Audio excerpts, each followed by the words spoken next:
Luc, chapitre 21. Jésus leva les yeux et vit les riches qui mettaient leurs offrandes dans le tronc. Il vit aussi une pauvre veuve qui y mettait 2 petites pièces. Alors il dit, Je vous le dis en vérité, cette pauvre veuve a mis plus que tous les autres, car eux tous ont pris de leur superflu pour mettre des offrandes à Dieu dans le tronc, mais elle a mis de son nécessaire, tout ce qu'elle avait pour vivre.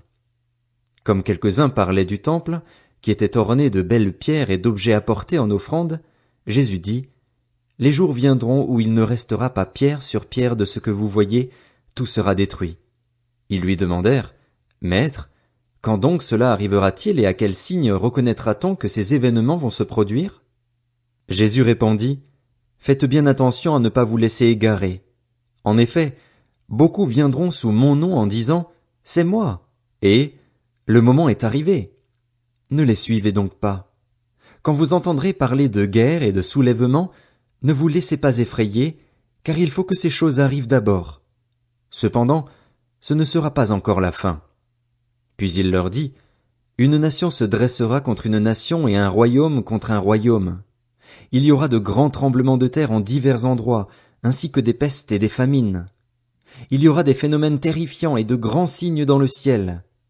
Mais, avant tout cela, on mettra la main sur vous et l'on vous persécutera, on vous livrera aux synagogues, on vous jettera en prison, on vous traînera devant des rois et devant des gouverneurs à cause de mon nom.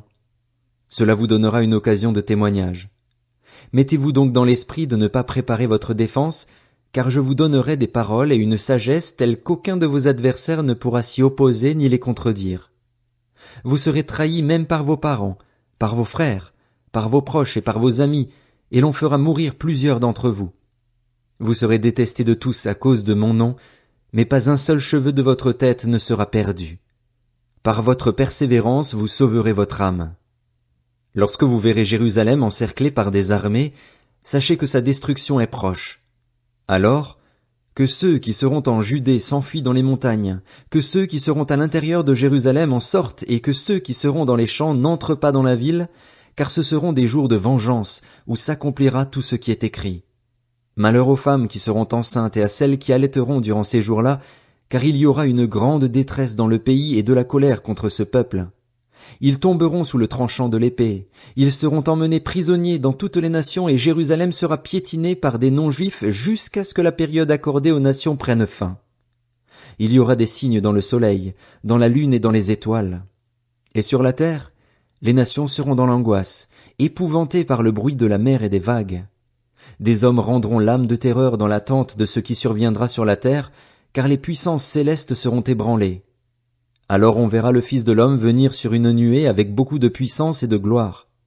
Quand ces événements commenceront à se produire, redressez-vous et relevez la tête, parce que votre délivrance est proche. Puis il leur dit une parabole. Regardez le figuier et tous les autres arbres. Dès qu'ils bourgeonnent, vous savez de vous-même que déjà l'été est proche. De même, quand vous verrez ces choses arriver, sachez que le royaume de Dieu est proche.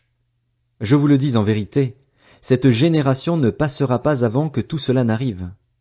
Le ciel et la terre disparaîtront, mais mes paroles ne disparaîtront pas. Faites bien attention à vous-même, de peur que votre cœur ne devienne insensible, au milieu des excès du manger et du boire et des soucis de la vie, et que ce jour ne fonde sur vous à l'improviste. En effet, il s'abattra comme un piège sur tous les habitants de la terre.